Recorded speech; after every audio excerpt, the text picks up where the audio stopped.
kuliah hari ini kita akan membahas ekosistem pengembangan wilayah.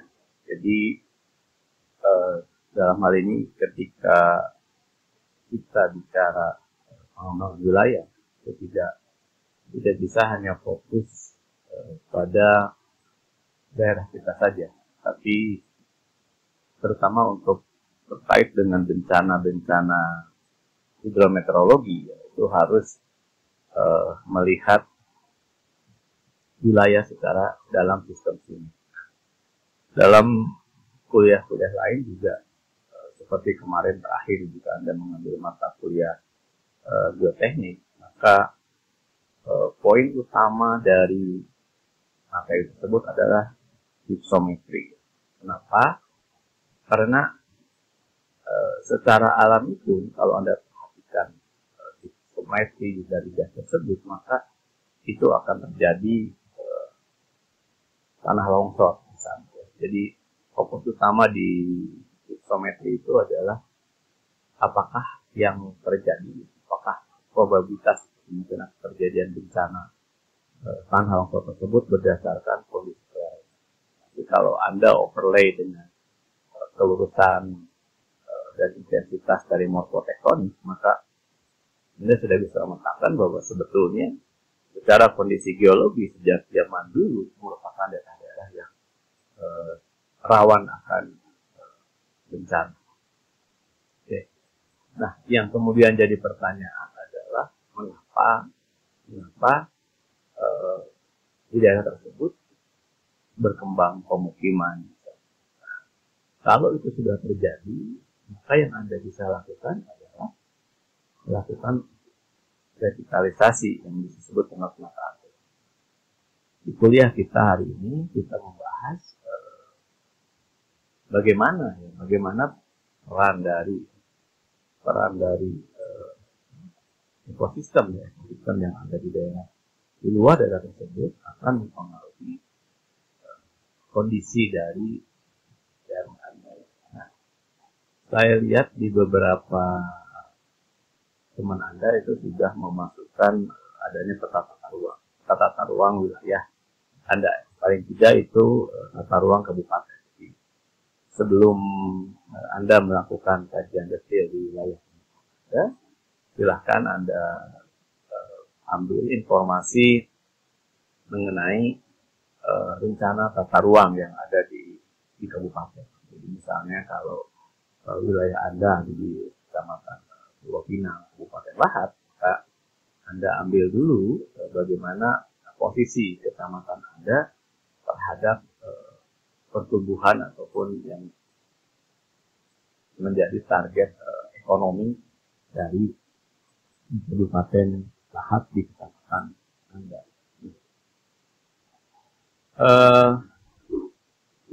Prinsip dasar dalam penataan ruang itu ada empat konsep dasar yang memenuhi atau dasar dari penataan ruang. Seperti biasa bahwa tahap pertama itu adalah pertumbuhan ekonomi. Dan ini memang beberapa pendekatan, misalkan kalau Anda mempelajari SDGs, Sustainable Development Goals, itu selalu bicara pertumbuhan ekonomi yang kemudian di kuliah sebelumnya selalu disebut dengan PDRB. Tapi kemudian beberapa daerah telah merubah dari PDRB menjadi salah satu yang berdampak langsung. Misalnya di asuransi kebencanaan ada, kalau kita terkait dengan mata kuliah kebencanaan, kita bicara asuransi pertanian.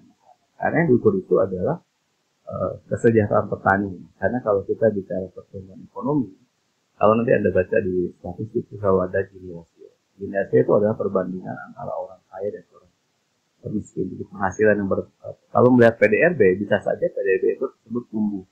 Tetapi kalau kita compare dengan Gini rasio, perbandingan antara jumlah masyarakat miskin dengan masyarakat kaya itu bisa dilihat. Jadi semakin besar Gini rasio, maka semakin besar pula ketimpangan antara masyarakat kaya dan miskin.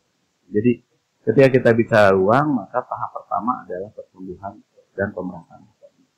Oleh karena itu, kalau Anda melihat satu kabupaten, tadi misalkan kabupaten lahan, betapa banyak tambang-tambang yang dikembangkan dengan alasan quote and quote pertumbuhan ekonomi. Karena apa? Pertumbuhan ekonomi tersebut memang dengan alasan nanti akan besar akan mencapai kemakmuran rakyat. Jadi bagi Anda yang melakukan kajian di Kabupaten Lahat, coba Anda lihat Gini rasio di Kabupaten Lahat.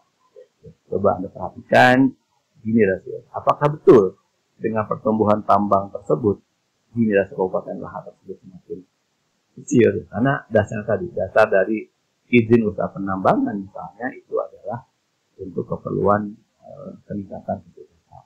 Nah, di dalam penataan ruang juga kita bicara pemenuhan kebutuhan dasar. Jadi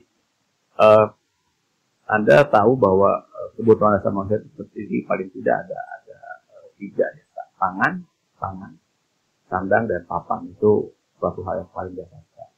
Bagaimana ketersediaan pangan muncul nanti istilah apakah kecamatan Anda tersebut misalkan. Makanya kenapa di awal kuliah pertama saya bertanya apakah Anda memiliki sawah dan di lokasi Anda itu ada sebagai pangan.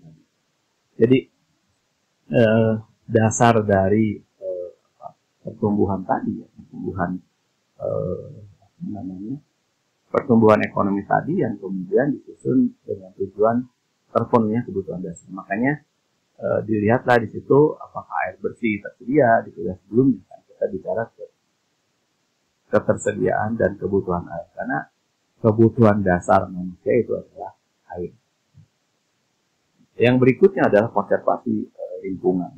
Mengapa sekarang ini selalu menjadi isu? Sebetulnya kalau kita bicara ke dalam pola hidup manusia sebelumnya itu selalu berdasarkan keseimbangan. Selalu berdasarkan keseimbangan antara daya dukung dan daya tampung. Jadi kalau Anda mengambil kuliah desain pengelolaan lingkungan itu pasti akan berangkat dari daya dukung dan daya tampung lingkungan. Daya dukung adalah kemampuan lingkungan untuk mendukung pertumbuhan ekonomi, sedangkan daya tampung adalah ketika pertumbuhan ekonomi tersebut terjadi, misalkan terjadi Anda punya pasar di situ, bagaimana daya tampung lingkungan bisa mengelola limbah. Karena kalau kita bicara setiap aktivitas manusia, setiap aktivitas ekonomi itu pasti akan menghasilkan limbah. Limbah itu bisa berupa limbah air ataupun limbah padat. Dan pada akhirnya tentu itu akan keluar dengan sebetulnya polusi. Nah, dalam konsep penataan ruang ini, jauh di mana peran kita sebagai geologi? Anda sudah tahu di sains. Bagian ketiga adalah integrasi dan sinergi antar wilayah. Artinya apa? Disitulah makanya dalam pola ruang nanti ada yang disebut dengan simpul dan jaringan. Simpul adalah tempat-tempat pertumbuhan ekonomi, misalnya pasar. Pasar adalah tempat bertemunya antara penjual dan pembeli. Itu sudah sekali. Yang menjadi pertanyaan bagaimana akses masyarakat terhadap pasar. Misalkan kalau petani tadi adalah bisa menghasilkan produk-produk pertanian, kemudian tentu dia akan membutuhkan produk-produk, dia menyediakan pangan, dia akan menyediakan sandang dalam bentuk pakaian. Kemudian juga dia akan membutuhkan papan, artinya dia membutuhkan material-material untuk keperluan pembangunan. Nah, lalu bagaimana kita integrasikan? Itulah kita sebut dengan simpul dan jaringan. Setelah dari pendekatan dasar tadi, maka kita berangkat dari asas rencana pembangunan. Poin pertama adalah kesesuaian dan pemanfaatan ruang. Jadi ketika bicara kesesuaian dan pemanfaatan ruang itu tidak terlepas dari yang kedua, pelestarian sumber daya alam dan hidup. Kembali pada saat kita bicara tata ruang, dasarnya itu adalah pelestarian sumber daya alam yang hidup. Jadi kita akan bicara mengenai daya dukung dan daya tampung. Daya dukung tadi dimulai dari daya dukung air, misalnya. Sampai kapan daerah tersebut akan aman dari air. Dan sekarang dengan adanya perubahan iklim merupakan mempercepat terjadinya kemampuan berkurangnya kemampuan daya dukung daerah tersebut. Akibat kekeringan misalkan banyak daerah yang tersebut yang mengalami kekeringan dan itu berdampak kembali pada pertumbuhan ekonomi. Karena apa? Salah satu sektor yang sangat terdampak dari pertumbuhan ekonomi itu adalah pertanian. Pada saat terjadi kekeringan, pertanian mulai terdampak. Kemudian yang ketiga sama dengan yang di atas, karena integrasi dan sinergi, maka sinergi dan bagaimana kita mensinergikan ya dari parameter-parameter yang ada tadi menjadi satu ruang. Nah, yang kemudian ini yang selalu menjadi hal yang sulit tidak dikontrol dalam tata ruang adalah demokratisasi ruang. Artinya apa? Dalam ada undang-undang agraria. Jadi ketika kita bicara undang-undang tata ruang tidak terlepas juga dengan undang-undang agraria, undang-undang pertanahan. Dalam undang-undang agraria kita, misalnya, inilah yang disebut dengan demokratisasi ruang. Lahan tersebut milik Anda, kemudian apapun yang Anda akan gunakan itu kembali pada Anda. Tetapi kita jangan lupa, demokrasi ruang itu bagian kali. Misalnya, kalau kita bicara kebakaran hutan dan lahan, sebetulnya kalau kita bicara demokrasi ruang, itu tidak menjadi masalah. Karena apa? Itu ruang Anda, rumah Anda, mau dibakar pun, ya, itu hak Anda, itu demokratisasi. Tetapi jangan lupa bahwa akibat dari kebakaran hutan dan lahan tersebut merugikan orang lain. Nah, ketika terjadi aspek kerugian itu, maka kita masuk ke dalam, kita terkena dalam undang-undang pengelolaan lingkungan hidup, ya. Di situ, ya. Sama halnya ketika rumah Anda terbakar, yaitu itu adalah rumah Anda. Tapi ketika rumah Anda terbakar mengganggu pada rumah orang lain, maka Anda telah melanggar undang-undang yang lain. Jadi sebetulnya kalau kita memiliki sinergi dan keseimbangan, maka kejadian-kejadian kebakaran tidak akan terjadi karena kita sadar bahwa apa yang kita lakukan itu akan mengganggu orang lain. Makanya dalam ketika kita bicara undang-undang ada norma dan ada etika. Secara norma, tanpa undang-undang pun Anda tahu bahwa membakar sampah itu mengganggu orang lain. Jadi tidak perlu dengan undang-undang sebetulnya. Kalau norma berjalan dengan baik, maka undang-undang pun tidak akan kita langgar. Oke. Jadi kembali kepada tata ruang kita. Anda lihat, Anda coba perhatikan di daerah pemetaan Anda. Kuliah pertama kan saya sudah mengatakan, saya akan coba kasihkan satu contoh bagaimana kita menganalisa dari kuliah sebelumnya. Nah, ini adalah di kuliah kita yang pertama, kita bicara mengenai bagaimana hubungan kegiatan atau pertumbuhan ekonomi di kawasan pemetaan. Ya. Di kawasan pemetaan Anda, misalnya bagian bawah ini ada lokasi daerah penambang. Ini artinya ini adalah sebagai salah satu sumber pertumbuhan ekonomi. Karena selalu kita bicara bahwa kita perlu ekonomi tumbuh, maka kita boleh menambang. That's right, itu boleh. Tapi yang kemudian yang kita evaluasi dalam penataan ruang ini adalah apakah penataan ruang ini tadi, ya, penambangan ini dapat menyebabkan bencana tidak lain. Itu yang perlu evaluasi. Ketika Anda membuat kawasan seperti ini, ya, kita sudah bicara stratigrafi dan oke, tetapi kemudian yang ingin lebih kita detailkan, kita coba lihat masyarakat yang tinggal di sana itu pada formasi apa. Misalkan dia ternyata mostly dia pada daerah-daerah yang sifatnya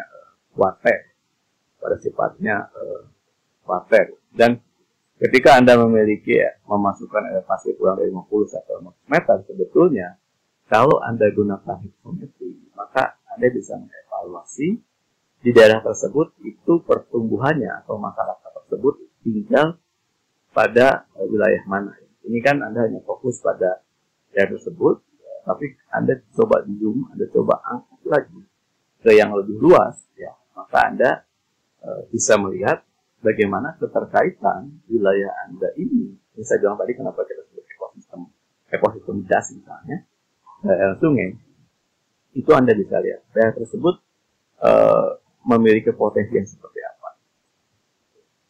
Kalau Anda mendengar, karena saya tahu ada beberapa dari Anda yang melakukan pemetaan di Jawa, atau misalkan di Kabupaten Sukabumi. Oke. Nah, kita selalu berangkat quote-unquote agak terlambat ya, ketika terjadi bencana baru kemudian kita melakukan evaluasi atas tata ruang tadi. Ini adalah kejadian kemarin yang terakhir banjir bandang seluruh Kabupaten Sukabumi. Dan ini saya ambil dari presentasinya Pak Safaris, Direktorat Pengendalian Das dari KLHK di acara Festival Iklim hari Kamis lalu.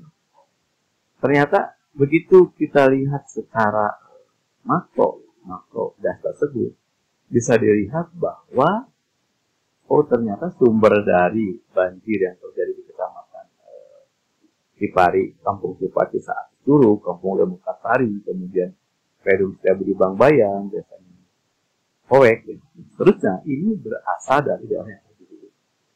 Jadi ini makanya kemarin mengapa pada saat ada yang mengambil kuliah bioteknik, saya meminta Anda melihat hipsometri. Apa yang terjadi ini adalah yang sebetulnya, tetapi kalau hipsometrinya Anda bisa bandingkan. Artinya apa? Ketika terjadi kelerengan yang sangat curam, maka kecenderungan air yang mengalir itu menekan terhadap erosivitas tanah itu akan semakin tinggi. Jadi dari gambaran ini sebetulnya kan batas daerah sungai. Kalau Anda tadi mengambil mata kuliah bioteknik, ini ada batas air sungai yang kemudian menyebabkan terkumpulnya air dan masuk ke sini. Di sini ada terjadi titik-titik longsoran. Mengapa? Karena tadi dari hipsometri Anda bisa lihat, analisa hipsometri bisa mendukung di dalam hal berapa probabilitas, kemungkinan kejadian longsor. Dan ketika Anda bicara morfotektonik sebagai geologi, artinya seberapa besar dia mengalami morfotektonik tadi, yang itu bisa kita ukur dari probabilitas kejadian longsor. Dan ketika dari sini, maka secara geologi Anda tahu bahwa ruang daerah di sini sebetulnya memiliki bahaya dari aspek kebencanaan, memiliki bahaya kejadian longsoran. Tapi dari aspek ketersediaan air, sebetulnya daerah ini memang akan menjadi daerah yang subur air. Maka, karena di hulunya daerah resapan, maka di sini daerah pengambilan air tanah. Itu secara air tanah. Demikian juga dengan air permukaan. Ini merupakan daerah tangkapan air yang kemudian masuk teralir ke kamar sungai, dan kemudian digunakan oleh penduduk yang ada di daerah sekitar. Dari konsep ini, maka kita akan bicara mengenai yang pertama tadi, sinergitas. Di mana kita menentukan daerah tangkapan, di mana kita menentukan daerah tumbuhan atau daerah pengambilan. Ini adalah sungai besar yang mengalir di Kabupaten Sukabumi. Oke, jadi kejadian banjir bandang tadi itu akibat dari salah satu titik yang ada di daerah sini. Ini yang saya minta Anda coba mengevaluasi apa yang terjadi di dalam wilayah pemetaan Anda. Oke. Kita kembali ke dalam bagaimana diagram penyusunan tata ruang. Ya, tadi saya sudah memberikan spasial analisis. Jadi daerah tersebut merupakan daerah-daerah yang memiliki, Anda sudah bisa membuat spasial. Jadi di kuliah terakhir nanti kan GIS spasial. Sebetulnya dari situ menilai kalau Anda melihat di situ dari kebencanaan, kemana Anda harus memindahkan daerah tersebut. Apakah harus dipindahkan atau kita bisa menggunakan. Yang kedua tadi saya sudah memperlihatkan ekologi tanah. Jadi Anda sudah bisa memetakan daerah mana pertumbuhan tadi. Saya kembalikan lagi spasial analisis. Saya kembali kepada contoh di daerah pemetaan Anda. Oke. Di sini apa yang saya harapkan tidak menarasi Anda apa sebagai geologis, tidak. Tetapi Anda menjelaskan apa yang Anda temukan. Karena kita bicara bukan misalnya sebagai geologis sekarang, tetapi Anda mendeskripsikan pola ruang yang ada di daerah. Misalnya, apakah turun lagi secara lebih detail. Jadi ketika Anda bicara regional pattern, bahkan Anda sudah menyebutkan bahwa linear. Ya. Linear tersebut pemukiman memanjang sepanjang sungai. Nah, ini kan gambaran dari Google Maps yang apa namanya yang Anda lihat ya, yang Anda lihat. Tetapi ini kan hanya dalam bentuk tidak istilahnya tidak terpetakan. Ini kan kita harus mengeksplor lebih detail lagi. Dan sekarang dari Google Maps tersebut Anda punya peta dasar, Anda buat pola pemukiman secara lebih detail. Misalnya kalau contohnya ya. Nah, jadi harapannya Anda bisa membuat ya lebih detail ya, tidak hanya Anda hanya di memanjang, memusat, terpencar, tapi Anda perlihatkan, Anda zoom ya, Anda dari sekian desa, Anda boleh pilih satu desa yang kalau nanti tadi kembali ke aspek kebencanaan yang kabupaten Ituru ya, itu yang dalam interpretasi Anda yang pertama, kan di kuliah sebelumnya sudah bicara kebencanaan dalam geologi. Kebencanaan dalam pengelolaan daya, ya Anda bisa gunakan direktif saja dari peta Inari. Mana desa yang paling merah itu, dan Anda lihat bagaimana polanya, apakah memusat, terpencar, ataupun memanjang. Ya. Kenapa nanti kita akan bicara pada saat strategi penataan ruang. Salah satu yang bisa berikan contoh yang pada saat pasca tsunami Aceh itu teman-teman di Indonesia merevitalisasi tata ruang kota Banda Aceh untuk mengurangi dari dampak tsunami. Sekarang dari contoh tersebut yang kita lakukan adalah Anda melakukan semacam, karena kan filosofi dari kalau ekonomi itu kan selalu ada amati, tiru, dan modifikasi. Demikian juga ilmu juga kurang lebih seperti itu. Anda baca beberapa teori, Anda lihat kondisi daerah Anda, kemudian Anda sesuaikan berdasarkan kondisi ruangan. Jadi kembali saya harapkan nanti Anda bisa mengambil salah satu desa yang paling rawan. Tentu saja kalau kita bicara kerugian ekonomi semakin padat penduduk, kalau terjadi kebencanaan maka itu akan memiliki potensi kerugian yang paling besar. Oke, jadi tidak hanya keruangan yang simpel seperti tadi, tapi Anda coba zoom lebih detail ya dari situ, yang mungkin ini ada sedikit, tapi Anda bisa membuat petanya ini Anda buat dalam bentuk tidak hanya foto, tapi tidak hanya Google Earth, tapi Anda buat peta struktur ruang, seperti pola ruang. Oke, jadi itu adalah spatial dan ekologi tanah. Kemudian yang ketiga adalah yang regional kompleks analisis. Artinya Anda di situ melihat ya dari regional, dari ekologi kemudian regional, karena regional ada pusat-pusat pertumbuhan ekonomi, di mana ditumbuhkan pasar, di mana ditumbuhkan pendidikan, di mana pemukiman dan seterusnya.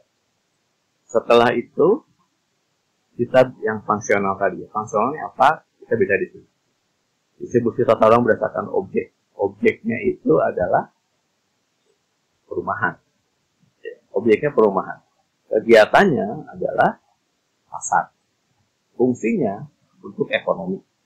Hanya kalau Anda membuka tata ruang selalu terbagi dalam 3. Objek, kegiatan, dan fungsi. Kembali Anda buka peta ruang pemetaan Anda dan Anda evaluasi. Maksudnya seperti apa nih? Objek, tata ruang, objek, kegiatan, dan sebagainya. Nah, untuk keperluan ini maka biasanya didetailkan menjadi jauh lebih detail. Untuk itu, untuk memastikan tata ruang kita cukup bagus, maka kita harus membuat delineasi. Ada kawasan lindung dan ada kawasan budidaya. Dua hal ini saja yang harus kita lihat. Ketika kita bicara dua hal ini, maka yang pertama ini adalah kawasan lindung bawahan. Jadi hutan lindung, hutan penjangga, bergambut. Anda lihat kembali daerah pemetaan Anda tersebut ya, buka secara lebih detail. Kita lihat apakah kan ini kan sebetulnya informasi hutan lindung itu Anda bisa gunakan peta LHK dan itu di kuliah lain juga mungkin Anda sudah mengambil itu. Kemudian kawasan penyangga, kawasan sempadan sungai, kawasan sekitar mata air, kawasan danau atau waduk. Kemudian suaka alam dan marga satwa. Di situ ada ya dari apakah ada hutan lindung dan seterusnya ya. Kemudian rawan bencana. Nah, rawan bencana ini itu sudah keluar ya dari peta tata ruang, peta inaris. Dari peta yang tadi sudah keluar. Oke. Kemudian di sini ada kawasan budaya. Jadi Anda silakan delineasi di mana kawasan hutan produksi, di mana kawasan pertanian. Jadi bentuknya peta yang kita semua interpretasi dari Google Map ya, dan kita kan tahu bisa kita mulai digunakan pada saat dia luasan sekian hektar pertanian dari total luasan kawasan Anda, itu juga luasan. Kemudian kawasan pertambangan industri, kawasan perdagangan, pasar tradisional, pasar wisata. Jadi pada dasarnya ketika kita bicara tolong ada hanya dua bagian, kawasan lindung dan kawasan budaya. Nah, nanti kalau kita bicara lagi peraturan di atas, terusnya, misalnya ketika kita bicara kawasan pertambangan, bisa dipastikan tadinya itu adalah kawasan lindung, lalu berubah menjadi kawasan pertambangan, maka itu ada disebut dengan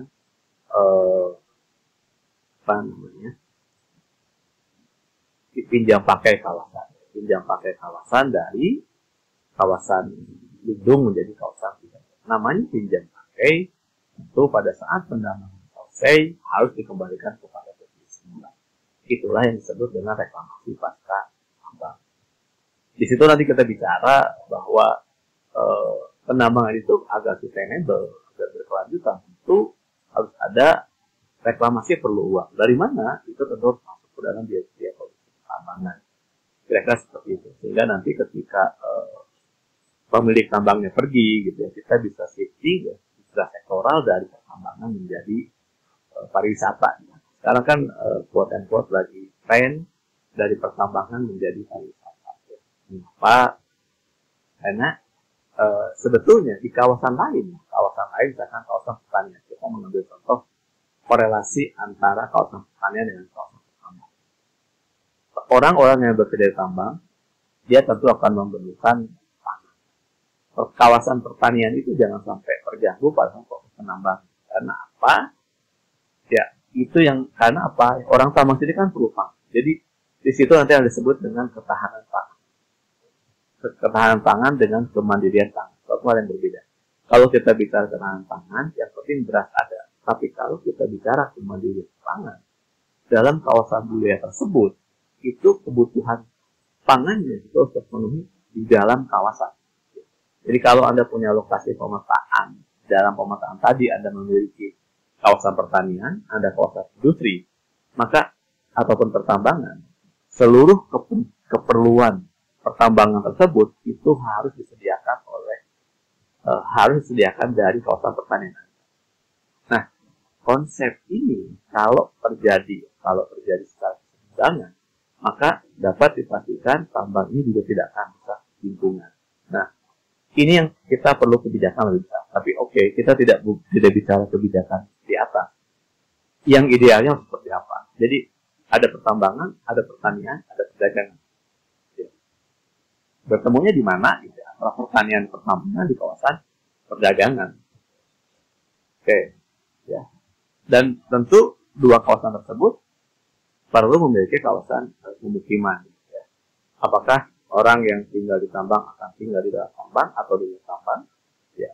Yang ideal karena apa? Di situ nanti akan terjadi pergerakan orang dari kawasan pemukiman ke tempat dia bekerja, ke kawasan tambang ataupun ke kawasan pertanian. Nah, disitulah bertemu di mana? Di pemukiman, dan untuk proses pertumbuhan ekonominya itu adanya di kawasan perdagangan. Itu kira-kira simple analisa yang perlu Anda lakukan seperti biasa ya. Jadi Anda silahkan menggunakan kawasan pemetaan Anda dan Anda lakukan analisa secara separat tadi. Apakah kawasan-kawasan tersebut ada? Anda bisa membuat garis-garis ya. Garis-garis, oh ini di sini. Jadi dari tugas yang pertama Anda terjemahkan ke dalam video.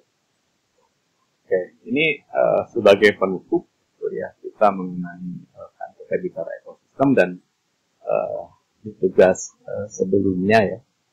Ini contohnya bagaimana dari konfigurasi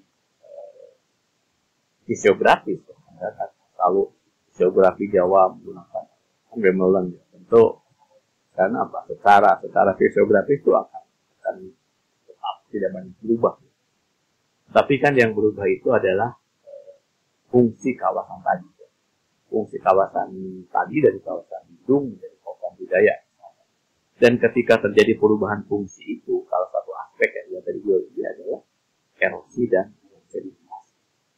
Jadi kalau melihat peta seperti ini, jadi ini adalah Limboto ya, Limboto. Kita bisa melihat sebetulnya secara fisiografi daerah tersebut memang akan merupakan daerah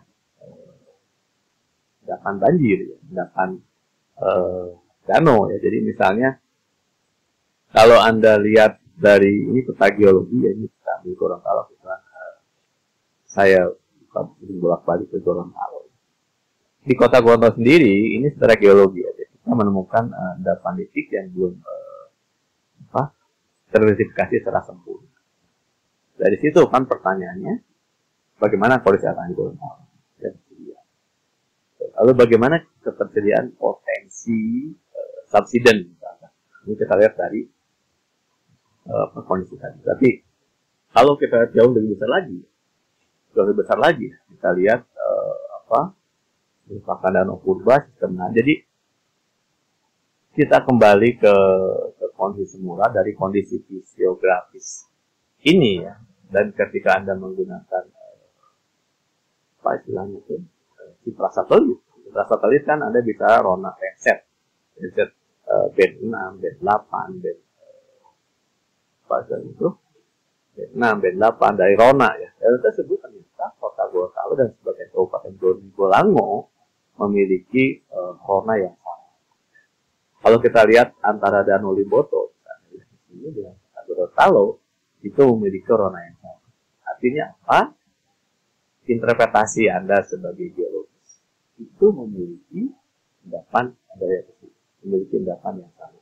Bedanya posisi proses sedimentasi di kota ini jauh lebih tinggi dibandingkan dengan Danau Limboto. Dan Danau Limboto sekarang bentuknya masih berupa danau. Sementara ini bekas endapan danau purba. Lalu apa artinya? Secara geologi pun kita bisa menyimpulkan daerah ini memang merupakan daerah yang rawan banjir. Nah, tetapi kemudian sekarang berkembang menjadi kawasan budaya. Artinya apa? Perlu upaya di dalam hal penataan ruang. Penataan ruang artinya kembali kepada filosofi air. Air tentu akan memenuhi tempat. Ketika tempat air tersebut terganggu, maka terjadi. Jadi bukan berarti tidak boleh membangun, tapi bagaimana keseimbangan alam ini bisa terjaga. Oke, kira-kira itu yang kuliahnya, dan silakan Anda lakukan evaluasi atas